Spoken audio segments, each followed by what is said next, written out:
everyone, it's Maria again and welcome back to my channel. Today I did a tutorial on this look right here. It's kind of a bronzy, orangey, brownish tone that I picked out, perfect for fall.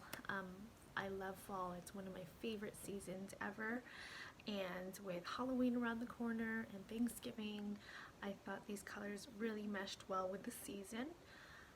As far as eyeshadows goes, I mainly used the Urban Decay Born to Run palette, and then of course I used a couple of, I think I used one or two of the colors from the Anastasia Soft Glam palette. So yeah, if you like this look and you want to learn how I did it, then please keep watching.